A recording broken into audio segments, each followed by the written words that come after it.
I promised you a series of rants, so not wishing to let you down, and some people clearly enjoyed rant number 1. Here's rant number 2. Now, I am trying to keep them as rants, so they're pretty unscripted, but I have taken the liberty of writing a couple of notes. So if I do look away occasionally, I am looking at them, but they're only kind of scribbly notes. And so it's pretty unscripted, and it's not rerun or practiced or anything, it's straight off the cuff.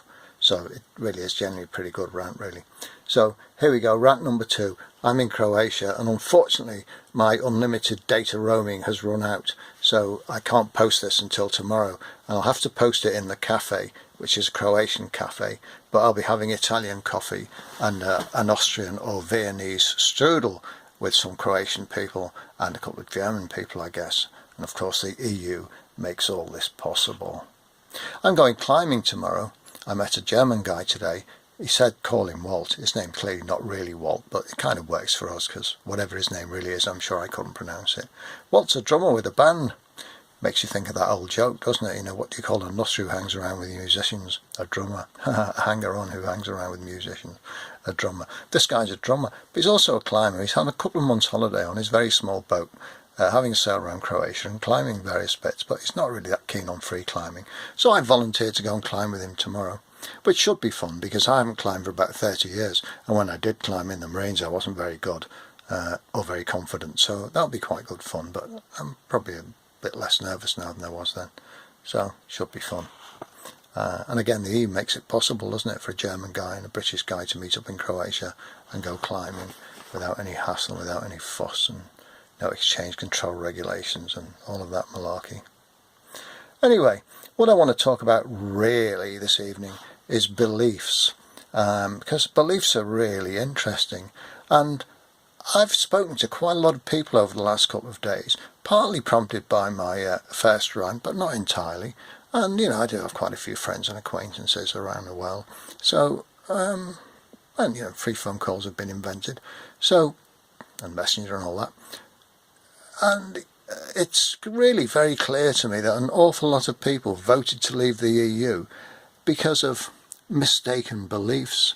People believed that many of the things that are wrong with the UK, and you know, there are lots of things wrong with the UK, aren't there? Nobody's denying that. You know, the NHS seems to be in a bit of a mess. Our education system is disastrous and doesn't really educate anybody, unless of course you can pay to get yourself or your children educated. But even that's becoming more difficult, and you need to be quite rich now to do that, much richer than nearly everybody. So our education system's a shamble, our health service isn't very good, our police seem to be very struggling with not many resources and lots of problems, our mental health services are falling apart, our old people's services, not great public transport in a lot of places, all of that.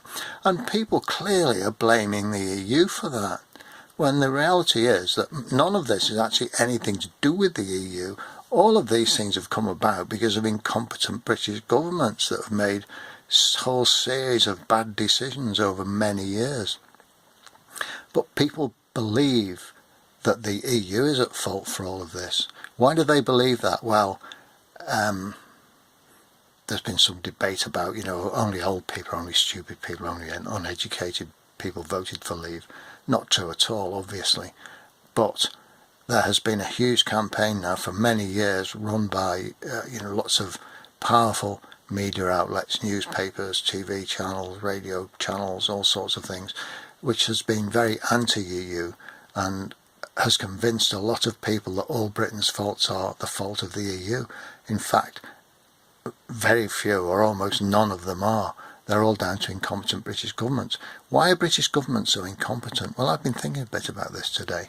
A lot of politicians are believers.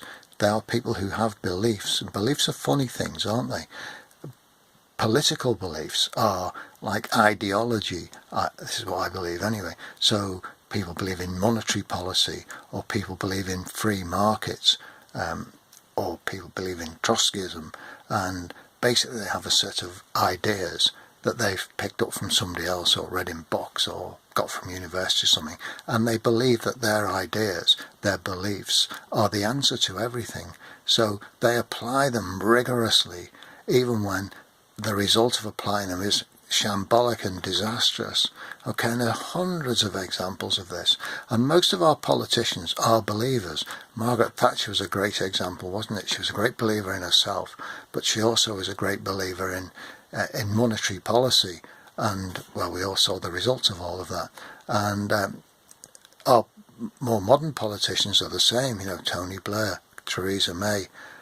They have ideological beliefs, and they believe that their ideology is the answer to everything, and they apply it, usually with disastrous results for the rest of us. What they don't do is analyse the evidence. They don't look at what's happening and look and work out by looking at the evidence, by observing and analysing and coming up with an answer that will work and give us the results that we want and need. And is it a coincidence, I wonder, that a lot of these people are religious as well?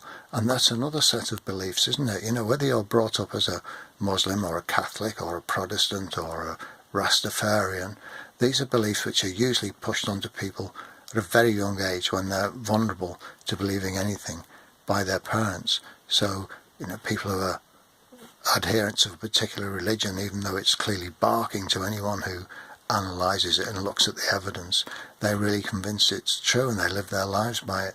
And it's a bit strange, I think, that many of our politicians, or is it strange or a coincidence, that many of our politicians are believers in political ideology and religious ideology, and they apply their completely barking ideas to running our country. Not really surprising that we're in the state we're in.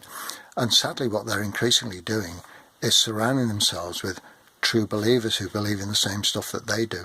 So maybe 50 years ago, a minister or a prime minister would have been surrounded by civil servants who would say, "Minister, that's not really a great idea. Let's think about this. Let's analyse it. Let's look at the evidence."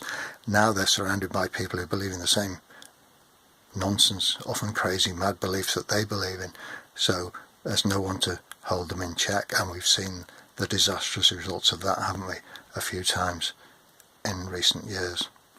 So this is all just stuff for us to think about, not believe, because beliefs in general are stupid and wrong-headed and dangerous. What we need is a bit of faction, a bit of facts, a few facts, a bit of analysis, some evidence, and some evidence-based activities to try and cure some of the ills we've got. That's probably enough of this rant this evening, but I was just thinking you could have a lot of fun with these rants. You could have some music, you could have a bit of singing and dancing, you could have video clips. I haven't got any of that this evening, but what I have got is a musical recommendation. Thinking about beliefs and all this stuff is really interesting, and some people have done some great musical stuff on it. Have a listen.